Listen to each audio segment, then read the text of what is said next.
Hola a todos y a todas, mi nombre es Carol Ortiz y a continuación vamos a ver los aspectos que regula la Ley 21.227, también denominada Ley de Protección al Empleo, junto con Roberto.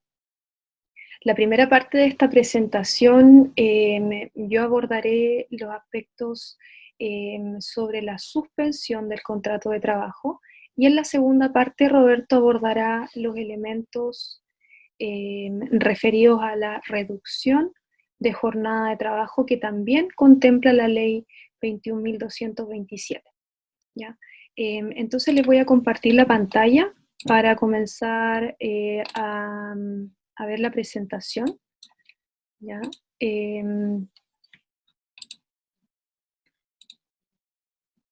Bien. Ley de protección al empleo, entonces, o flexibilidad laboral en tiempos de pandemia. Antes de hablar de la Ley de Protección al Empleo, es necesario hacer como un recuento histórico de lo que ha ocurrido a propósito de esta pandemia en el ámbito del derecho del trabajo, ¿ya? Y específicamente qué es lo que ha ocurrido con las suspensiones de los contratos de trabajo que en un inicio empezaron a operar de manera de facto, ¿cierto? Sin una regulación legal, y la ley ha venido con posterioridad a regular o a normar estas situaciones. En un inicio, entonces, se dieron situaciones de paralización o situaciones donde los trabajadores no podían prestar sus servicios, con, por ejemplo, algunas ordenanzas municipales que prohibían el funcionamiento de ciertos malls, de ciertos restaurantes, y luego, entonces, o sea, constituyendo una situación de hecho que no estaba regulada en la ley y que por lo tanto dejaba en absoluta indefensión a los trabajadores porque no se sabía qué era lo que iba a ocurrir, ya no se sabía cuál era el efecto que iba a tener eso en la remuneración. Luego de eso, el gobierno hizo una interpretación de la ley, ¿ya? A través de la Dirección de Trabajo, que es un ente, eh, el director del trabajo es un ente que depende del presidente para su nombramiento, por eso que hablamos de una interpretación que hace el gobierno. Eh, y entonces el gobierno, ¿qué es lo que dijo para estas situaciones? Dijo que cuando el trabajador no pudiera prestar los servicios, las empresas entonces no deben pagar sueldo, ¿ya? Y esto generó bastantes críticas porque técnicamente lo que hizo la Dirección del Trabajo, y esta es una interpretación, lo que hizo la Dirección del Trabajo fue regular por vía administrativa un aspecto que debería ser regulado por ley. Me explico. La Dirección del Trabajo tiene como ámbito de competencia la interpretación de leyes, ¿ya? Por eso cuando uno va a hacer una denuncia o uno acude a la Inspección del Trabajo, lo que intentamos hacer, entre otras cosas, es que la Inspección del Trabajo determine si el empleador cumplió o no cumplió la ley en un determinado momento, en una situación concreta, ¿ya? Eso es parte de los ámbitos de atribución de la Dirección del Trabajo. La Dirección del Trabajo no es el ente encargado de crear la ley, porque en nuestro país quienes crean la ley es el Congreso. Ya el Congreso y también el presidente puede tener iniciativa de ley. Entonces, ¿qué es lo que hizo la Dirección del Trabajo y por qué se critica tanto este dictamen que surgió antes de la ley 21.227? Porque la Dirección del Trabajo creó una ley o interpretó una situación que no estaba regulada por ley, porque en el Código del Trabajo nosotros no tenemos regulada orgánicamente la suspensión del contrato de trabajo, ¿ya? Para aquellos que son dirigentes sindicales o aquellos que han participado en procesos de negociación colectiva y particularmente en huelga, saben que uno de los efectos de la huelga es la suspensión del contrato, ya donde si el trabajador no trabaja, entonces el empleador no está obligado al pago de las cotizaciones y es una de las mayores dificultades a las que nos enfrentamos cuando atravesamos procesos de huelga. Y entonces la Dirección del Trabajo hizo esta interpretación en este caso. Dijo que Como no se estaban prestando los servicios, entonces, por lo tanto, no correspondía pagar la remuneración, ¿ya? Y se critica porque no hay ninguna ley que así lo diga. Entonces, se excedió un poco en sus competencias. Em, y ojo que justo esto se da también en una de las primeras empresas en paralizar fue precisamente, o las primeras empresas en acogerse a estas suspensiones, fue LAN, que casualmente también es parte de las propiedades que tiene el presidente. Luego ocurrió entonces la solución a través de una ley, ya que se tramitó en el Congreso y que empezó a tener su efecto, que se publicó a partir del 6 de abril, que es una ley de protección del empleo que sí contempla la figura de la suspensión, ¿ya? Entonces, ¿qué es lo que dice esta ley? Que por una parte se va a poder suspender el contrato en algunos casos concretos y por otra parte también se va a poder reducir la jornada de trabajo en otros casos, teniendo como consecuencia entonces que las remuneraciones van a ser pagadas con cargo al fondo de cesantía, ¿ya? Es decir, el efecto práctico de la crisis y de este coronavirus la van a pagar los trabajadores. ¿Por qué? Porque los trabajadores van a ser quienes tengan que pagar de su bolsillo, no directamente, pero sí de su cuenta de ahorro que tenían guardada en el seguro de cesantía. Aspectos generales entonces de esta ley. La publicación es a partir del 6 de abril, como ya les comentaba, el tiempo durante el cual se aplica para ambos casos, el caso de la suspensión y el pacto de la reducción de jornada, se van a aplicar a partir del 18 de marzo de 2020. ¿Y por qué a partir de esa fecha? Es porque en esa fecha se dictó el decreto, ¿ya? Que establecía que teníamos un estado de catástrofe motivada por el coronavirus, ¿ya? Entonces ese es el acto de autoridad que permea el resto de esta regulación, ¿ya? Y su vigencia va a ser hasta el 6 de octubre de 2020. La ley establece un plazo de 6 meses. Entonces, si contamos del 6 de abril, 6 meses, nos da 6 de octubre. Para el caso de la suspensión del contrato y para el caso del pacto de reducción de jornada hasta el 28 de febrero del año 2021, ¿ya? Algo súper importante que comentar al respecto es que esta ley, ¿ya? Y que lo podemos ver también con su vigencia, va a tener efectos solo a propósito de la pandemia del coronavirus del COVID-19. ¿Ya? Esta ley no viene a modificar el Código del Trabajo, no viene a establecer la figura de la suspensión del Código del Trabajo propiamente tal, sino que regula un ámbito excepcional que es a partir del periodo excepcional en el que estamos, producto de la pandemia. Entonces, por lo tanto, ¿cuál es el efecto práctico de esto? Es que el empleador no va a poder aplicar esta ley, por ejemplo, el próximo año si se quisiera, o por alguna causal que no esté prevista en la ley, sino que el ámbito está más bien restringido a lo que ocurre ahora actualmente. ¿Cuáles son las ideas centrales entonces de esta ley? La suspensión del contrato, en esta primera parte, ¿no es cierto? La suspensión del contrato que va a permitir entonces al empleador no pagar la remuneración cuando el trabajador no pueda trabajar y por lo tanto se libera a ambas partes de las obligaciones recíprocas en ese sentido, ¿ya? No sabemos qué es lo que ocurre con otras obligaciones recíprocas que pueden haber, como por ejemplo pactos de confidencialidad del trabajador respecto del empleador, de alguna información sensible. Eso no queda regulado en la ley, eh, pero podría aplicarse principios generales como buena fe, ¿no es cierto?, en respecto de esos ítems. ¿Cuándo puede operar entonces esta figura de la suspensión? Puede operar, uno, por acto de autoridad o dos, por acuerdo entre las partes, ¿ya?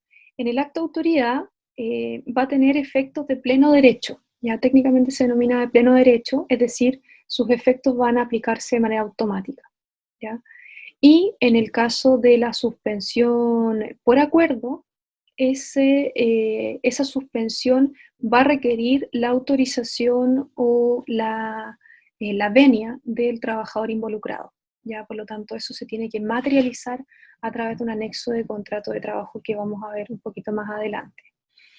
¿Quién pagará el sueldo? Lo paga el empleador, o sea, lo paga el trabajador, perdón, el trabajador con cargo a su cuenta individual del seguro de cesantía, ¿ya? Y si no tiene recursos suficientes, va a ser pagado de acuerdo a lo establecido para el Fondo Solidario de Cesantía. La cuenta individual del seguro de cesantía es un aporte que realiza el trabajador en conjunto con el empleador, y el Fondo Solidario de Cesantía es un aporte que realiza el Estado, ¿ya? Em, por lo tanto, en definitiva, aun cuando la cuenta individual del seguro de cesantía participe tanto el empleador como el trabajador, es una aplicación legal, por lo tanto, corresponden o técnicamente son ahorros del trabajador que tiene para el evento de la cesantía, ¿ya?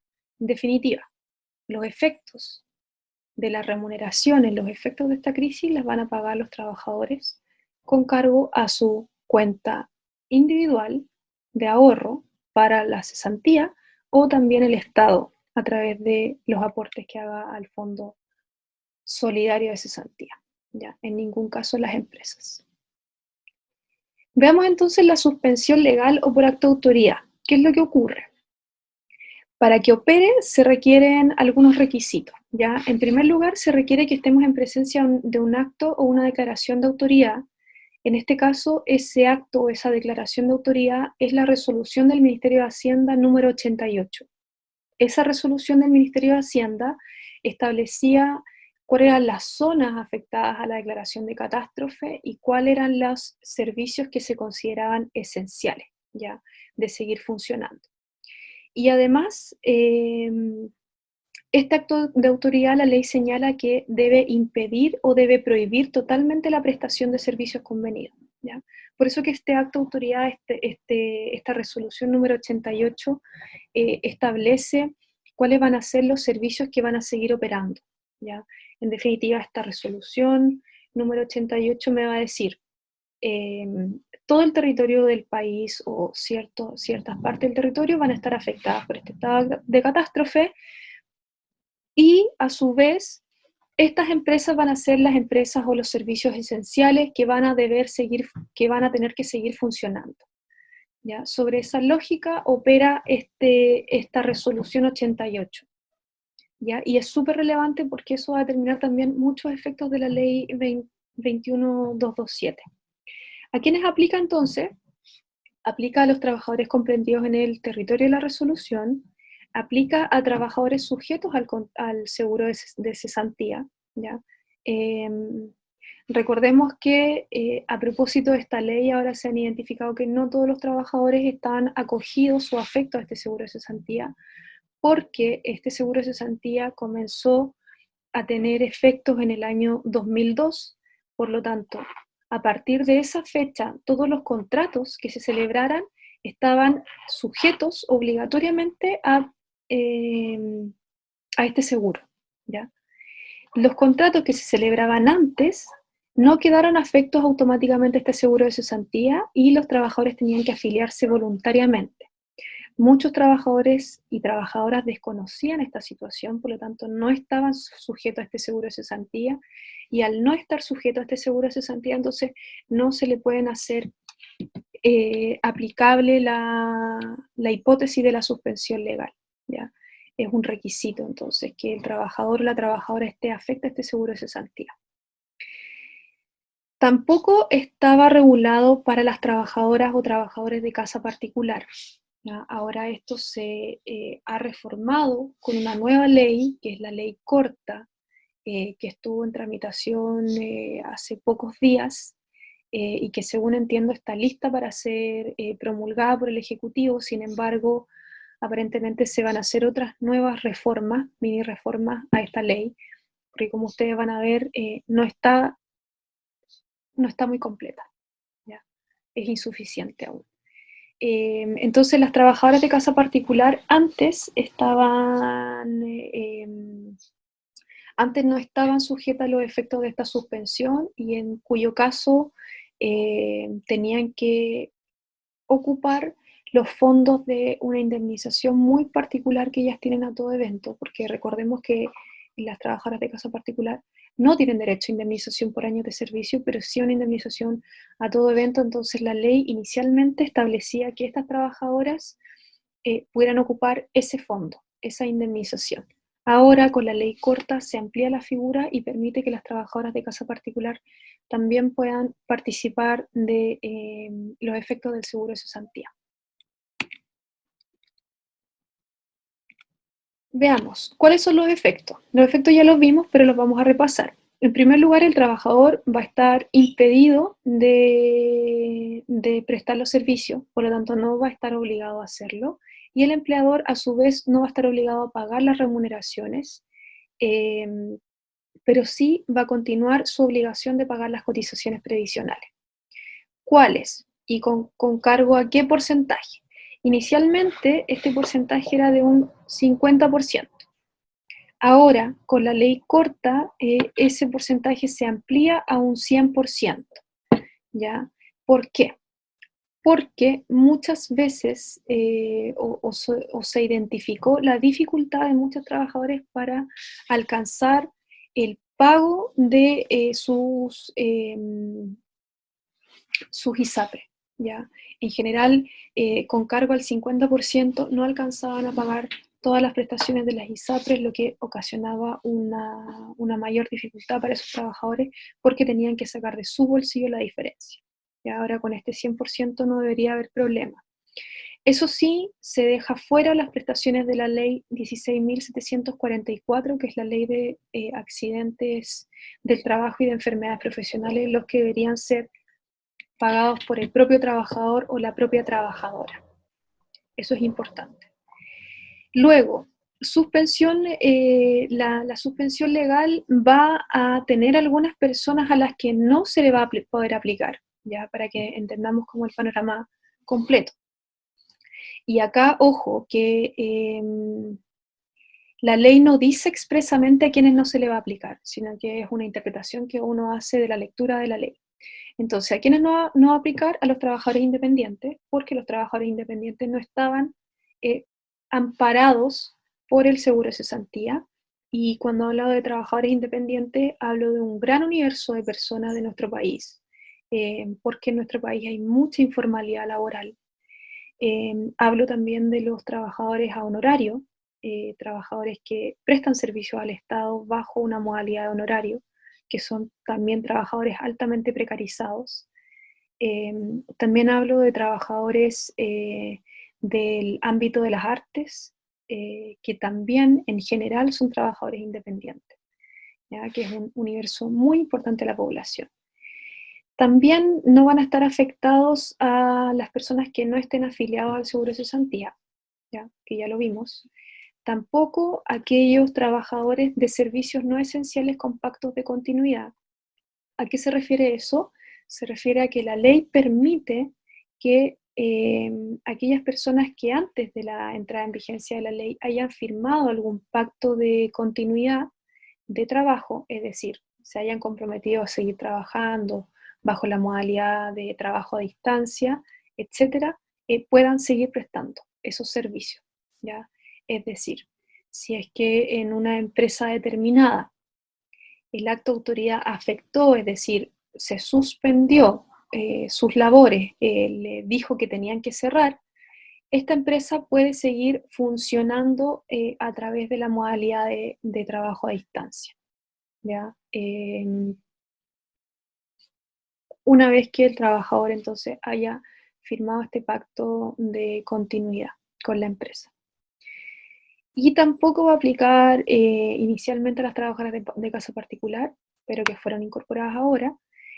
Tampoco va a aplicar a aquellos trabajadores que presten servicios esenciales, ya sea de salud, farmacia, supermercado, repartidores de gas, personas que se dedican al suministro de agua potable, servicios básicos, ¿ya? En este caso, se entiende que el acto de autoridad va a aplicar sobre todo ese territorio, salvo aquellos trabajos que sean de servicios esenciales. Es decir, si es que en una comuna hay una cuarentena, esa cuarentena va a afectar entonces al universo total de las empresas, salvo aquellas empresas que sean de servicios esenciales, es decir, farmacias, hospitales, servicios clínicos, alimentos, entre otros, ¿ya? ¿Cuáles son esos servicios esenciales? Esos servicios esenciales están establecidos en esa resolución 88 de la que ya les había mencionado anteriormente, por eso que es súper importante. Y trabajadores con licencia médica tampoco va a aplicar este seguro porque cuando uno está con licencia médica, quien me paga es el CONFIN, en el caso de estar afiliado a FONASA, o es la ISAPRE directamente, ¿ya? Entonces, no operaría la suspensión del contrato de trabajo porque en, en teoría ya estaría suspendido suspendido, no es técnicamente la palabra, pero estaríamos en una situación como de pseudo suspensión por estar con licencia, ¿ya? Donde el trabajador no prestaría los servicios y el empleador tampoco pagaría las remuneraciones, pero en ese caso las remuneraciones se pagan con cargo a los prestadores de salud. Y la ley corta también introduce a las trabajadoras con fuero maternal, ¿ya? Hay muchas situaciones de suspensiones de las trabajadoras de fuero maternal, eh, que de hecho se han judicializado, y que la justicia ha dado el favor a las trabajadoras porque el fuero maternal, además de ser una protección a la estabilidad del empleo de la trabajadora, también debería interpretarse de manera amplia, ¿ya? Y abarcar también, por lo tanto, su remuneración. Ese es el ámbito entonces legal, y para hacer una síntesis, lo que tenemos es que existe una autoautoridad, ¿ya? Para que se aplique esta suspensión legal o por acto de autoridad, necesita que entonces haya una acto de autoridad que prohíba o que impida totalmente la prestación de un servicio y por lo tanto el trabajador se vea impedido de trabajar. Y en ese caso va a aplicar de manera automática y el trabajador no va a estar obligado a trabajar, la empresa no va a estar obligada a pagar la remuneración y esa remuneración se va a pagar con cargo al seguro de cesantía, ¿ya? Tanto individual como solidario según sea el caso. En cuanto entonces ahora a la suspensión convencional o por mutuo acuerdo, ¿ya? Esta situación está regulada para aquellas empresas que también se vean afectadas tanto parcial como totalmente por esta crisis, por esta pandemia, y señala que en este caso entonces se va a requerir el acuerdo de voluntades, que esa es una diferencia con el punto anterior.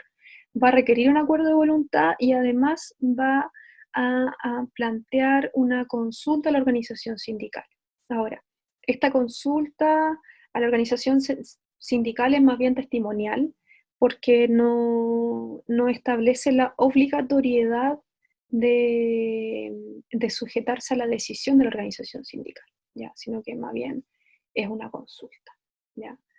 Em, no vinculante y por lo tanto un saludo a la bandera. Em, entonces, si es que se llega a pactar voluntariamente este acto de autoridad, lo que va a ocurrir es, o sea, voluntariamente esta suspensión, lo que va a ocurrir es que entonces va a tener el mismo efecto que la suspensión que ya habíamos visto, la del acto de autoridad. Ya, los efectos van a ser iguales, solo que va a cambiar la forma en que se lleva a cabo esta suspensión, ¿ya? Precisiones sobre esto. El contrato de trabajo es una convención que requiere el acuerdo de ambas partes, ¿ya? Como es una convención que requiere el acuerdo de ambas partes, para modificar el contrato de trabajo, ¿ya? Se requiere también el acuerdo de ambas partes, ¿ya? Por eso que acá se habla em, del pacto voluntario por parte del trabajador, ¿ya? Porque precisamente este pacto viene a modificar el contrato, ¿ya? Por lo tanto, cualquier modificación al contrato de trabajo tiene que ser de mutuo acuerdo, ¿ya? Salvo que se esté en las hipótesis del ius variandi, que es el artículo 12 del Código del Trabajo, que no aplica en este caso, ¿ya? Eh, Por lo tanto, si la pregunta es, a mí como trabajador, ¿me pueden obligar a firmar un pacto de mutuo acuerdo? No, nunca, nunca a ningún trabajador ni trabajadora lo pueden obligar a firmar este pacto. Legalmente, no. Ahora, lo que pasa es que esta situación, esta crisis, ha develado una situación de hecho de, que es también la génesis del derecho del trabajo, que es el desequilibrio de fuerza entre las partes. ¿Ya? Sabemos que el trabajador no está en la misma posición que el empleador al momento de suscribir algún anexo de contrato de trabajo y que muchas veces eso termina en las presiones indebidas y en que el trabajador termina cediendo, ¿ya? Porque no tiene suficiente peso para hacerle frente a este acuerdo. Si es que están en esa situación, yo les recomiendo hacer una denuncia a la Inspección del Trabajo, si es que se quieren negar a firmar este pacto, hacer una denuncia, tratar de dejar todo documentado. Actualmente las denuncias de la Inspección del Trabajo se pueden realizar a través de su página web, que es www.direcciondeltrabajo.cl. No requieren clave única, y sí pueden dejar constancia de las presiones en las que estén sufriendo, ¿ya? En el caso de que ustedes se nieguen a firmar este pacto. ¿Qué es lo que va a ocurrir entonces ya en el efecto y cuáles van a poder ser las diferencias con la suspensión legal? Ustedes se pueden preguntar qué es lo que puede ocurrir si es que yo firmé el pacto con el empleador y después la comuna cae en cuarentena y por lo tanto hay un acto de autoridad que le va a impedir ahora a la empresa seguir funcionando. ¿Qué va a pasar? ¿Cómo van a conjugar entonces este pacto, este mutuo acuerdo, con el acto de autoridad? La ley, en este caso, señala que cuando yo tengo un pacto de mutuo acuerdo y luego se instala, ¿no es cierto?, este acto de autoridad como superior, por así decirlo, el acto de autoridad va a predominar. Por lo tanto, lo que va a hacer es que este acto de autoridad va a suspender los efectos del pacto que yo haya suscrito voluntariamente con mi empleador y esos efectos van a retomarse luego al finalizar este acto de autoridad. ¿Ya? Es decir, el acto de autoridad es como una manta que va a cubrir entonces este pacto de individualmente, ¿no es cierto?, consentido entre el empleador y el trabajador, y luego al finalizar el efecto de esta manta, por así decirlo, va a quedar entonces este pacto entre el empleador y el trabajador que va a seguir teniendo los efectos. ¿Ya? Esta es la manera en que se va a conjugar ambos elementos. Y además la ley señala que no se va a poder pactar una ejecución diferida. Es decir, si hoy, 13 de mayo, yo quiero pactar con mi empleador, o mi empleador en realidad quiere pactar conmigo una suspensión que va a partir en el mes de agosto, eso legalmente no está permitido, ¿ya? Legalmente la regla es que yo firme el pacto y el pacto tenga efectos al día siguiente de firmado, o bien, en el peor de los casos, en el primer día del mes siguiente. Es decir, hoy estamos a 13 de mayo. Si yo firmo un pacto de hoy no voy a poder dejar sus efectos, por ejemplo, al mes de agosto, pero sí los efectos van a poder comenzar a partir de mañana, 14 de mayo, o bien a partir del 1 de junio, que es el primer día del mes siguiente. Y respecto de lo demás, respecto de todos los efectos, van a tener los mismos efectos que el artículo 1, ¿ya? Que es la suspensión por acto de autoridad. ¿Qué es lo que ocurre ahora respecto a la suspensión convencional? Esta suspensión ha sido objeto de algunas modificaciones introducidas por la ley corta, ¿ya? La ley corta, en primer lugar, señala que se va a presumir la ley corta, paréntesis, modifica esta ley, modifica la ley 21.227. No es que sean dos leyes distintas, sino que es una ley que modifica esta ley, ¿ya? Por eso que se introducen ciertos elementos a propósito de esta misma ley que están acá señalados con rojo. La ley corta presume que hay una afectación cuando hayan disminuido en un 20% los ingresos de la empresa del mes anterior al pacto en relación a igual periodo del año pasado. Ahora en castellano, en español la traducción para todos. Si es que yo firmo un pacto ahora en el mes de mayo, la ley presume que el mes anterior, es decir, abril, tuvo una baja de a lo menos un 20% en sus ingresos por venta o en sus servicios netos respecto de igual periodo del año pasado, es decir, respecto de abril del año 2019. ¿Ya? Eso por una parte. Luego también, y acá es un ámbito peligroso porque eso puede hacer que estos pactos de reducción de jornada sigan aumentando, y es porque la suspensión convencional amplía la figura, ¿ya? Recuerden que habíamos visto que en el caso de las empresas que prestaran servicios esenciales, iban a estar excluidas de este acto de autoridad, ¿ya? Por aplicación de la resolución 88. Por lo tanto, tenían que seguir funcionando. Ahora bien, con esta ley corta, se va a ampliar el efecto ahora por una vía convencional, es decir, a través de un pacto, a aquellos trabajadores que, pese a trabajar en empresas que presten servicios esenciales, no sean necesarios para la continuidad de dichas actividades. Por ejemplo, ciertas actividades de servicios de aseo, probablemente, o aquellas actividades que directamente no sean necesarias para llevar a cabo las funciones. Por ejemplo, supermercados, algunas funciones que no sean estrictamente necesarias para llevar a cabo las labores, ¿ya?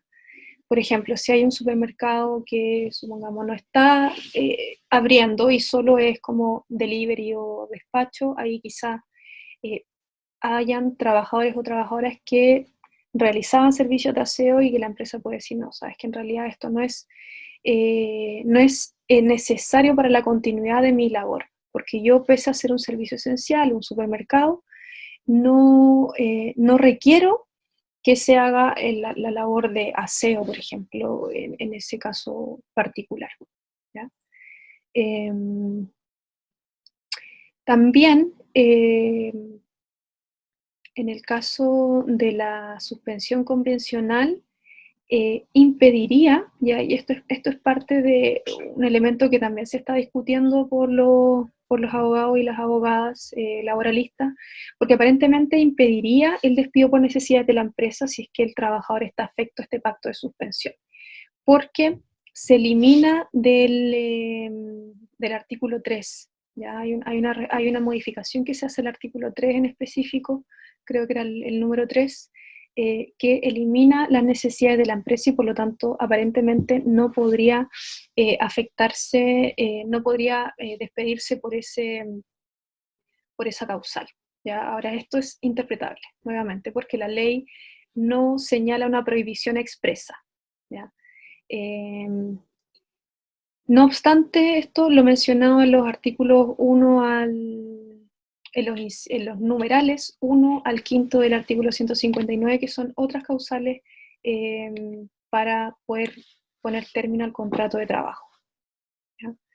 Eso entonces con las suspensiones legales, las suspensiones convencionales y las modificaciones introducidas por la ley corta. ¿Cómo opera entonces y ahora en la práctica este seguro? Solo pueden acceder, importante esto, si registras 3 cotizaciones en el seguro en los 3 meses anteriores en los últimos 3 meses anteriores con el último empleador, ¿ya? Ahí moví un poquito la cámara. O también si es que yo registro 6 cotizaciones continuas o discontinuas en los últimos 12 meses, siempre que las 2 últimas sean con el mismo empleador. Ahí está una regla un poquito más específica, pero en el fondo ampliaría entonces si es que yo llevo 3 meses trabajando con mi empresa y el empleador me ha pagado las 3 últimas cotizaciones, yo podría acceder a este beneficio, ¿ya? y si es que yo también he registrado mayor antigüedad, es decir, 6 cotizaciones o más, ya sean continuas o discontinuas, los últimos 12 meses, también voy a poder acceder siempre y cuando los últimos 2 meses sean con el mismo empleador. ¿Ya? Ahí pueden revisar igual la presentación para ver su caso concreto. ¿Quién solicita el seguro? Siempre, en general, es la empresa, ¿ya? Se le permite hacerlo a través de medios electrónicos. De hecho, la página web de la AFC tiene habilitado un soporte especial para las suspensiones del contrato. Si es que no lo hace la empresa, lo puede hacer el trabajador o la trabajadora también a través de la vía electrónica, ¿ya? Y para eso también se va a pedir que se incluya una declaración jurada, ya sea por parte de la empresa o del trabajador, que diga que no se trata de aquellos trabajadores que están impedidos de acogerse a la ley de desempleo o que no se encuentren en licencias médicas. Ahora, de todas maneras, la ley corta establece un paso previo, que es que la AFC le va a preguntar al suceso quiénes son, que la Superintendencia de Seguridad Social, quiénes son los trabajadores que estén afectados a licencias médicas, ahí como para hacer el cruce de información. Y entonces, quienes quedan fuera del seguro ya lo habíamos visto. ¿Ya? ¿Cómo se paga el seguro ahora? Durante la suspensión se va a pagar con cargo al fondo individual o con cargo al fondo solidario, ¿ya? La base de cálculo actualmente en la ley 21.227 es sobre los 3 últimos meses, ¿ya? Sin considerar bono de colación, movilización u otros, ¿ya? Porque es el sueldo mensual imponible. Y sobre entonces esa base de cálculo, ese sueldo mensual imponible, se va a sacar el porcentaje, ¿ya? Y en el caso del primer mes, el porcentaje va a ser de un 70%, en el caso del segundo mes un 55%, tercero 45%, cuarto un 40% y así sucesivamente de acuerdo a la tabla que está acá al costado izquierdo. La ley corta señala que es sobre la última remuneración. Vamos a ver qué es lo que ocurra con el proyecto definitivo cuando sea ley, qué es lo que va a pasar. ¿Ya? Y las cotizaciones previsionales la empresa las deberá seguir pagando al 50% del total. Ahora con la ley corta es al 100% del total, salvo la ley 16.744, que es la de accidentes profesionales y enfermedades, los accidentes del trabajo y enfermedades profesionales. ¿Ya? Si tus saldos son insuficientes, los fondos de cesantía no alcanzan, se va a pagar entonces con cargo al fondo solidario. ¿Ya? Si es que queremos hacer el ejercicio en la casa de calcular cuál es mi base de cálculo, yo puedo revisar entonces mis últimas 3 liquidaciones, reviso todos los haberes, ya los haberes imponibles, que van a estar delimitados en la liquidación, yo hago la sumatoria total, ¿ya? Y a esa sumatoria total yo le aplico un factor, ¿ya? Si es que yo quiero calcular el 70%, yo a esa sumatoria que me salga le hago una multiplicación por 0,7 y ahí me va a dar el total. Si es que yo quiero saber cuál es el 55%, yo a esa sumatoria le aplico un factor de multiplicación por 0,55 y ahí me va a dar el total, ¿ya?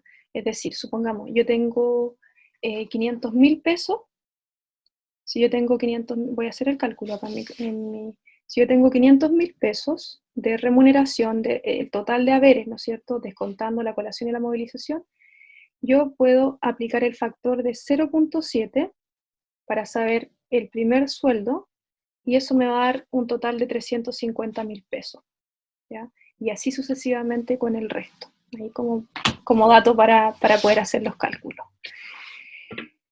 ¿Qué pasa con los trabajadores sujetos al fondo solidario cuando yo no tengo suficientes fondos o cuando mis fondos se me acabaron? Yo voy a poder acudir al fondo solidario. El problema del fondo solidario es que yo voy a tener un tope, ¿ya? Un tope, que son estos que están establecidos acá en la tabla para que ustedes también los puedan revisar. ¿Qué es lo que pasa? Ahora, bien, además de ya el efecto que tiene sobre las prestaciones de seguridad social con la remuneración, que es el seguro de cesantía, que es otra de las preguntas muy frecuentes, es si es que me pueden despedir. Bueno, la verdad es que con contrato suspendido, la ley actual señala que solo te pueden despedir por necesidades de la empresa y probablemente otras causales. Eso no está todavía establecido en la ley, por eso que está ahí eh, la información eventual. Eh, y la ley eh, establece que en este periodo no pueden despedir por caso fortuito o fuerza mayor. Recapitulemos y vamos a la información en general como para que se entienda esto. La empresa siempre puede despedir, en cualquier momento, ¿ya? Esto es en época de pandemia, en época de crisis, en época de elecciones, en cualquier época siempre la empresa te puede despedir. Esa es una facultad de la empresa. Ahora, uno como trabajador tiene el derecho de poder eh,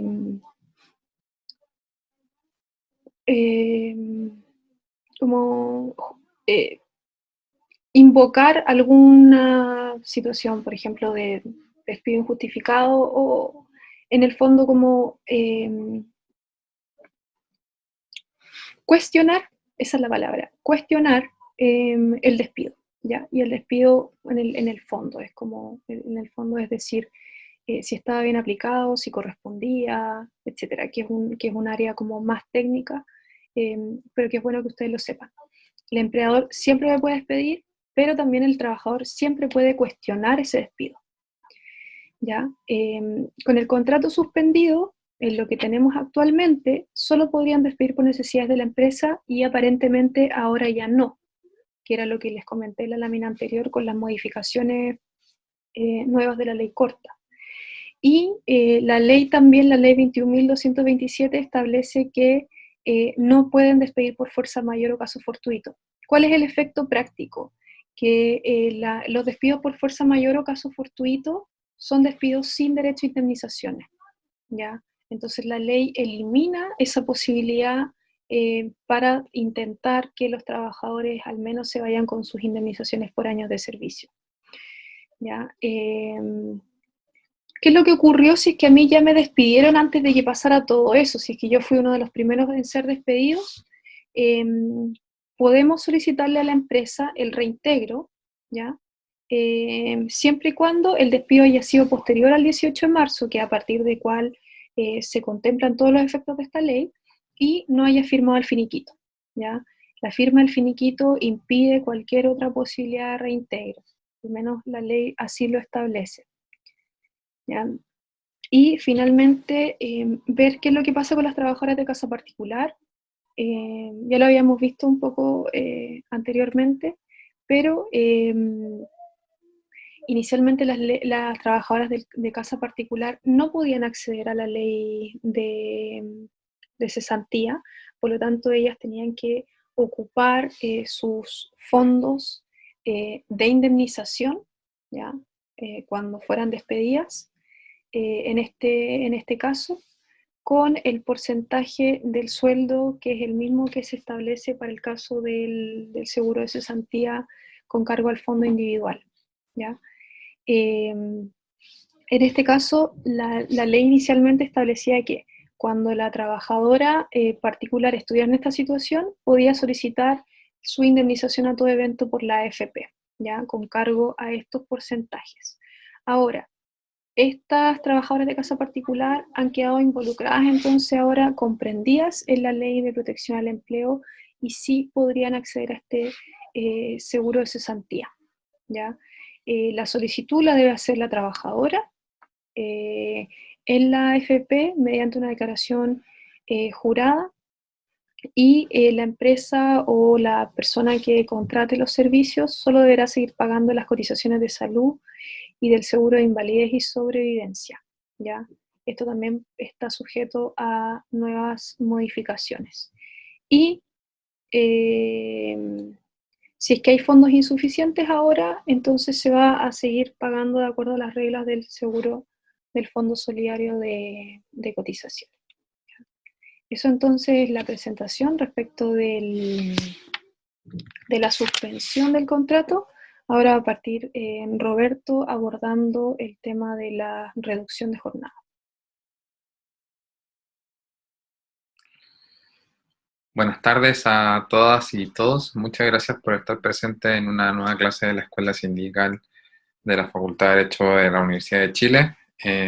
Mi nombre es Roberto Carrasco y yo soy miembro de la Escuela Sindical hace ya unos cuantos años. Muchas gracias a Carol también por su presentación. Yo les hablaré respecto de los pactos de reducción parcial de la jornada de trabajo o reducción temporal de la jornada de trabajo. Esto se encuentra regulado en la ya analizada Ley de Protección al Empleo, más llamada Ley de Protección al Empleo. Una precisión respecto a lo que conversaremos el día de hoy, a lo que se expondrá el día de hoy, es que a la fecha de emisión de esta clase actualmente se está tramitando una llamada ley corta. Esta ley corta lo que pretende hacer o que pretende regular es precisar algunos elementos que quedaron no del todo bien resueltos en la ley ya publicada y además incorporar algunas restricciones al uso de la ley de protección al empleo. Ustedes ya lo habrán visto, ha generado algunos inconvenientes, sobre todo con las grandes empresas del país. Se ha hecho una utilización un tanto al límite de la ley. Entonces, cada vez que yo hable de una ley corta, valga la precisión que estoy haciendo. O sea, es algo que aún no nos rige, pero que con seguridad en la semana siguiente ya será una ley ya publicada y que por tanto deberá ser cumplida en los términos que termine su redacción. Entonces, esa es la precisión antes de entrar en el contenido. Bien, los pactos de reducción temporal de jornada del trabajo. Veamos algunas ideas centrales. Esto es la posibilidad de acordar con la empresa, mediante la suscripción de preferencia electrónica de un anexo de contrato, una reducción temporal de tu jornada de trabajo con una reducción proporcional de la remuneración. Esto tiene algunos límites. El primero a mencionar es que la reducción de la jornada de trabajo solamente puede alcanzar o puede tener un límite del 50% de la jornada y por tanto disminuir un 50% de la remuneración. Más adelante veremos un ejemplo con números de cómo operaría esto. Eso es un límite, ¿ya? El otro límite tiene que ver con los casos en los cuales puede ser pactado. No puede ser pactado en cualquier circunstancia. Veamos. Respecto a la empresa, ¿cierto? En este acuerdo entre trabajador y empresa, trabajador y empleador, la empresa tiene que encontrarse en alguna de las siguientes circunstancias. Uno, que las empresas hayan visto disminuido o disminuyeron sus ventas declaradas al Servicio de Impuestos Internos en un 20%. Esta reducción de un 20% tiene que ser en 3 meses consecutivos y tiene que además ser comparable con 3 meses consecutivos de un ejercicio anterior. Eso como primer límite. Esas son las empresas que pueden hacer con ustedes una reducción. Además de aquello, podrán pactar las empresas que se encuentren en un procedimiento concursal de reorganización, que es la nueva regulación de lo que conocíamos como quiebre. Reorganización y reemprendimiento, le han puesto unos nombres más modernos. Aquello, vinculado a este tema también, que estén en un procedimiento de asesoría económica por insolvencia. Y, finalmente, respecto de los trabajadores o las empresas que hayan sido declaradas como esenciales o que las labores que se prestan en aquellas empresas sean esenciales, se podrán pactar en estas jornadas parciales o reducidas, jornadas reducidas, temporales, respecto a aquellos trabajadores o para efectos operacionales, para que la empresa se pueda mantener en funcionamiento y además para efectos de proteger eficazmente la vida de los trabajadores. Esas son las 4 hipótesis que actualmente sirven como límite y que autorizan para que los trabajadores puedan pactar estos pactos de reducción, a la redundancia, pactos de reducción de jornada de trabajo. A estos 4 límites se ha incorporado, o se va a incorporar, mejor dicho, dado está regulado en esta ley corta, una disposición especial respecto al territorio de Isla de Pascua y Juan Fernández. No sé si alguien de Isla de Pascua o Juan Fernández nos estará viendo o verá esta clase, pero sepa que en el futuro se va a regular respecto a ellos también en estos límites de disminución de ventas. Entonces las empresas de aquí de 2 territorios que hayan disminuido en un 20% durante 2 meses, ahí se agotó un mes, también podrán acceder a estos pactos de reducción de jornada de trabajo. Bien, ahora, ¿quiénes pueden acceder al seguro? Puedes acceder al seguro, ¿cierto? A la complementariedad del seguro, si es que, uno, registras 10 cotizaciones en el caso de contrato indefinido, o 5 cotizaciones en el caso de los contratos a plazo fijo por obra, en los últimos 24 meses anteriores a la suscripción del pacto. También señalar de que respecto a este punto, las últimas 3 cotizaciones tienen que ser continuas con el mismo empleado. Eso respecto a quienes pueden acceder o qué trabajadores podrían acceder a estos pactos de reducción de jornada del trabajo. Ahora bien, ¿quién solicita el seguro? La ley dice que la empresa, y que si no lo hace la empresa, puedes hacerlo por vía electrónica. También es posible que se efectúe a través del sindicato, pero evidentemente los empleadores en esta coyuntura están optando por pactar de forma directa con los trabajadores. Vamos a ver después al finalizar la clase o la parte expositiva respecto a los alcances críticos, bueno, ahí también lo pueden hacer en la ronda de preguntas, de que esta coyuntura, esta situación de emergencia sanitaria ha impactado la actividad sindical de formas que aún desconocemos. Algunas ya las estamos viendo, pero también hay formas de impacto que quizás aún no hemos podido comprender o analizar o darnos el tiempo de constatarlo. Bien, y por último, sobre este punto, ¿quiénes quedan fuera del pacto? No pueden acceder los trabajadores que tengan fuero laboral, los que trabajan en empresas que no cumplan los requisitos que ya vimos, las 4 hipótesis que mencioné, aquellos que continúen ejerciendo labores o que pertenezcan al sector público, sectores públicos que han marginado, aquellos que no cotizan porque no se afiliaron al seguro, porque se jubilan y no cotizan o son informales. Las trabajadoras de casa particular, sobre este punto, esta ley corta pretende incorporar a las trabajadoras de casa particular, pero con todo a unos ley. Entonces, es simplemente una idea que está en trámite, no hay claridad sobre ese punto. Aquellos trabajadores que tengan licencias médicas y aquellos trabajadores con pacto de continuidad.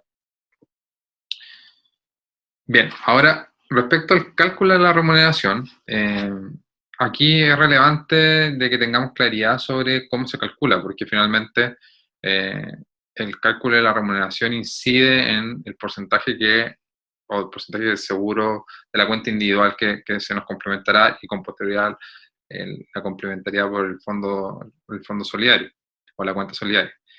Bien, el cálculo de la remuneración que se pagará en forma reducida corresponde al promedio de las remuneraciones de los últimos 3 meses inmediatamente anteriores al inicio del pacto. Sobre esto ya hay claridad. Evidentemente también tiene un problema con los trabajadores que conforman o constituyen su remuneración sobre la base de la productividad. Eso queda fuera totalmente, o por cumplimiento de metas y todos esos factores. Ahora bien, ¿qué contempla esta remuneración? La ley señala que el trabajador tiene el derecho a seguir percibiendo la remuneración o los beneficios cuyo pago corresponda durante la vigencia de estos pactos, tales como los aguinaldos, las asignaciones, los bonos y otros conceptos o por concepto excepcional o esporádico, y cualquier otra contraprestación que no constituya la remuneración.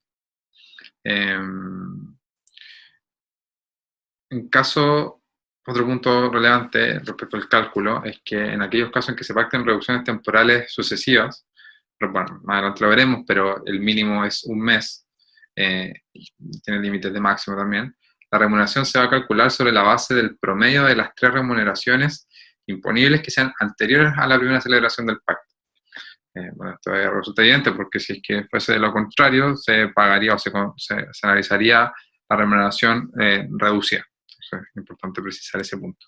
No puede el empleador decir, bueno, ahora un mes y después acumular un poco la reducción de la remuneración. Ahora bien, veamos cómo se paga.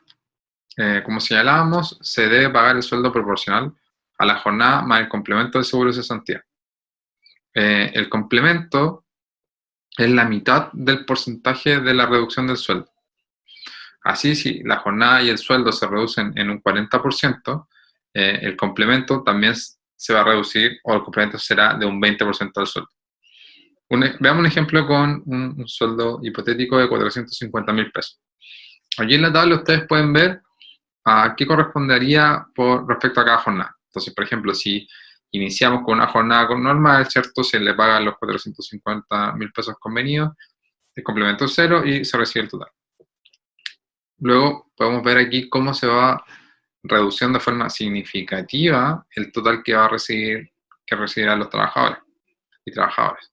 Por ejemplo, si la jornada se reduce a un 50%, que es el tope máximo, la remuneración baja a la mitad, 225.000 pesos, y el complemento de cesantía será 112.500, la mitad, ¿cierto?, de la reducción, y el total va a ser de 337.500 pesos. Todo esto además con un tope máximo por parte del complemento de 225.000 pesos. En definitiva, como ustedes pueden ver, el complemento es una solución totalmente insuficiente para las y los trabajadores de Chile. En cualquier caso, se va a ver una disminución significativa de las remuneraciones. Es algo ineludible. Eso, ustedes pueden hacer los cálculos bajo esta lógica. Un ejemplo para que ustedes puedan ver cómo impactará o impactaría el pacto de una reducción de jornada. Bien, ahora desde el punto de vista de la ley, también existen algunas prohibiciones del empleador. Y es importante conocerlas para que puedan reaccionar a través de sus sindicatos, o ustedes directamente, o puedan hacer una denuncia de que se están incumpliendo estas prohibiciones, ¿cierto?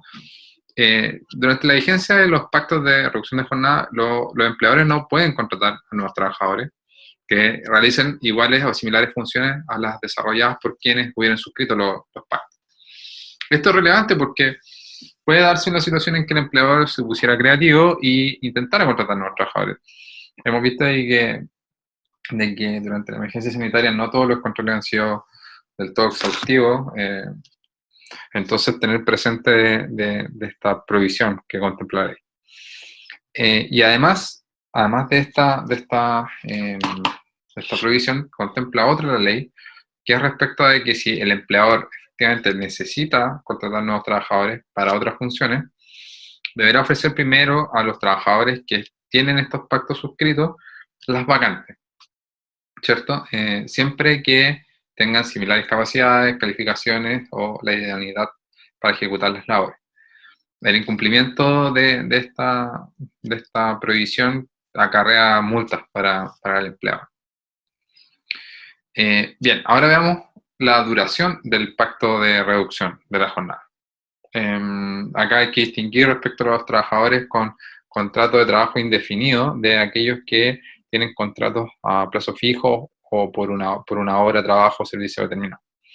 En el caso de los primeros son 5 meses continuos. Y en el caso de los segundos son un máximo de 3 meses continuos. La duración mínima, como mencioné, es de un mes. Respecto ahora de la ejecución. La ley actualmente señala que no es posible la ejecución diferida, o sea, es decir, desde el momento de la suscripción comienza a ejecutarse este pacto de de reducción.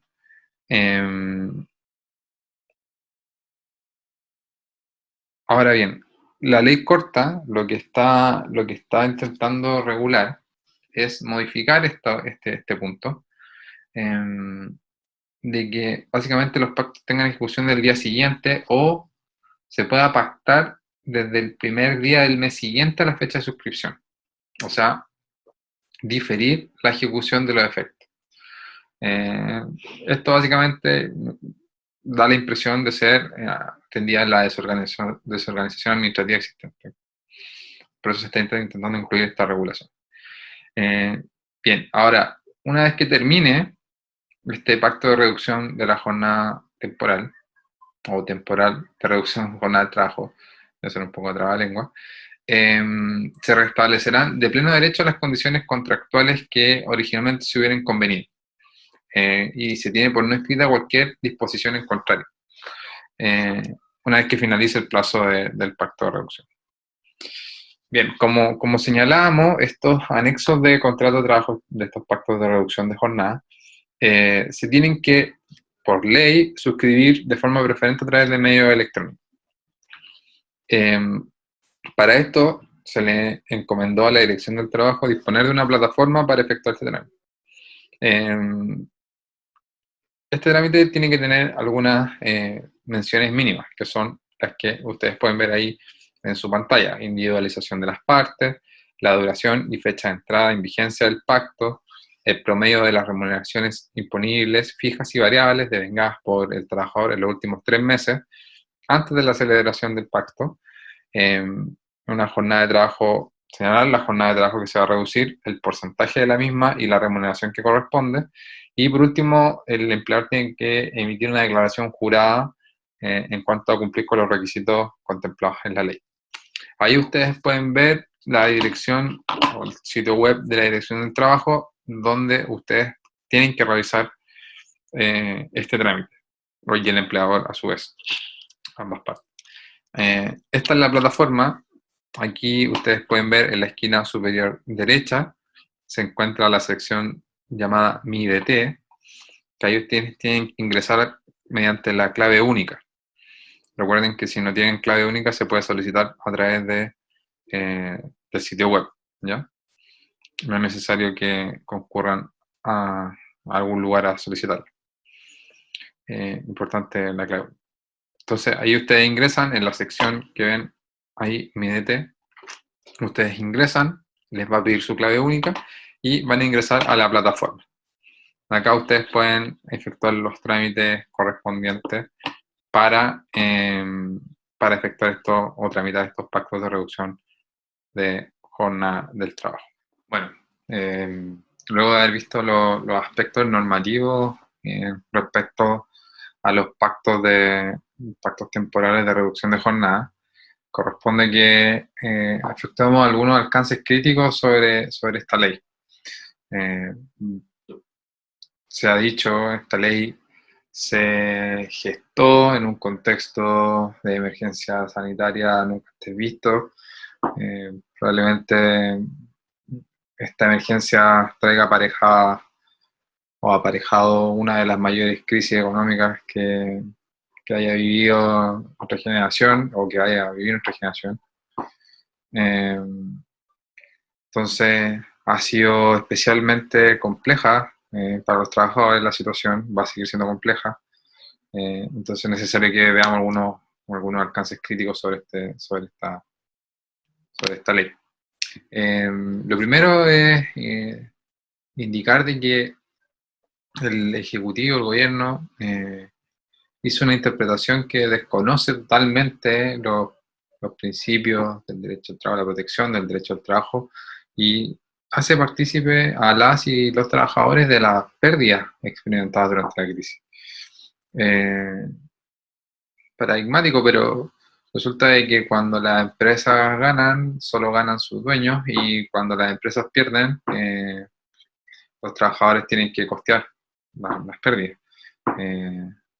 Ha sido especialmente claro en esta situación, en esta coyuntura, esta realidad. O sea, finalmente, inclusive hay empresas que han seguido generando utilidades, que hemos visto en las noticias que habiéndose acogido a esta ley, repartieron utilidades por sumas millonarias. De hecho, se ha generado una polémica al respecto. Ahí va un poco la línea de la ley corta que pretende regular esta, llaman mala utilización, por parte del gobierno llama mala utilización, pero parece ser que así quedó la ley. Bueno, esto traslada los costos de los trabajadores. El fondo seguro de cesantía está compuesto por aportes de los trabajadores y va en ayuda de los trabajadores cuando queden cesantes. Este fondo finalmente se va a agotar las cuentas individuales, se van a vaciar, probablemente, no sabemos tampoco el impacto que va a hacer sobre el fondo solidario, pero lo que sí sabemos es que el día de mañana, cuando se necesite recurrir a ese fondo, para los fines para los cuales estaba contemplado originalmente, no va a haber dinero. Realmente es una forma muy patente de ver cómo los trabajadores están costeando la crisis. Evidentemente también esto es un fiel reflejo del Estado subsidiario que asegura o que se sustenta la Constitución actual, una más de las razones para aprobar el cambio constitucional.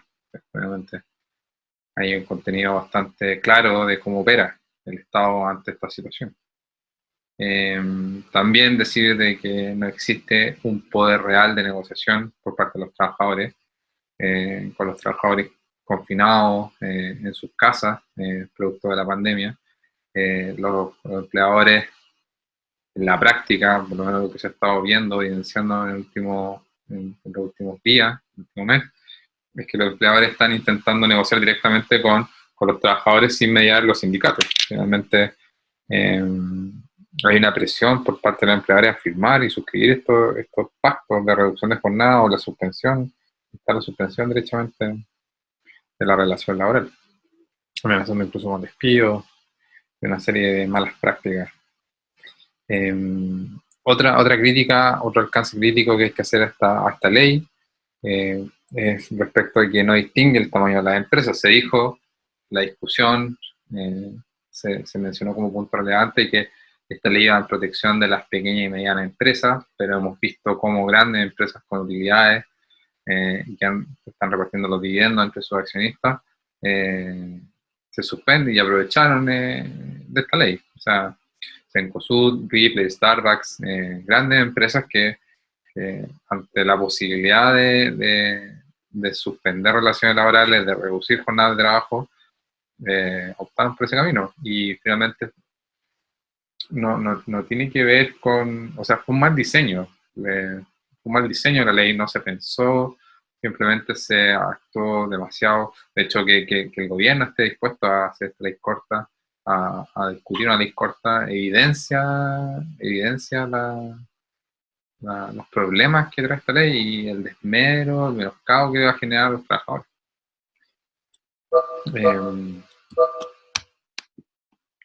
También señalar de que se excluye a un universo importante de personas que van a quedar sin ninguna protección. Hemos visto que el gobierno ha optado por medidas, entre comillas, paliativas, el bono COVID, la ley del teletrabajo, está en discusión el tema del bono a los honorarios, ya es ley, tengo entendido el tema del bono a los honorarios, pero sin duda son todas medidas insuficientes. O sea, los trabajadores informales, los trabajadores honorarios, quedan totalmente regulados con esta ley, no se asegura un ingreso mínimo universal, el pago de cuentas de servicios básicos aún sigue paralizado, el sector eléctrico de hecho ya lo está atacando, veían los problemas técnicos a esta ley. También, como se indicó, hay una desprotección hacia el futuro, las cuentas individuales van a acabar pronto, no es demasiado lineal que existen esas cuentas individuales, y el día de mañana, ante este escenario de recesión, ante cualquier despido, nuevamente no va a haber dinero en este fondo. Realmente estamos estamos sacando, sacando estos fondos, la emergencia, pero el día de mañana cuando vuelva todo a una normalidad, a una cierta normalidad, no sabemos, no hay dinero. También el alcance crítico respecto al rol de los sindicatos. No se le hace partícipe del proceso. En este sentido, incluso hace un tiempo, par de días, una semana, había un proyecto para suspender las negociaciones. Tuvo que ponérsele freno porque claramente hubo mucha oposición a ese proyecto, pero una serie de medidas que se han ido sumando y que la Ley de Protección al Empleo es una más de ellas, que es una arremetida en la flexibilización del modelo y además de ir en desmedro de los sindicatos. Realmente esto, en este escenario, está evidenciado la realidad del mundo del trabajo y del mundo sindical. Una arremetida en contra, una rebelión en contra de los sindicatos. O sea, de hecho, el tema de que sea un tema de la negociación directa de esta jornada un elemento más de análisis. Bueno, y finalmente eso, el tema de la flexibilidad laboral como uno de los pilares de las políticas de gobierno. Punto aparte, el tema de la ley del teletrabajo, en algunas clases posteriores se verá, pero tiene profunda implicancia en diversos aspectos esta ley del teletrabajo, que avanza en este tema de la flexibilidad del modelo que finalmente favorece al empresario. Bueno, esa es la exposición, esos son los alcances. Eh, Muchas gracias por escuchar, muchas gracias por el tiempo y un gran saludo a todos los trabajadores y a todos quienes estén escuchando también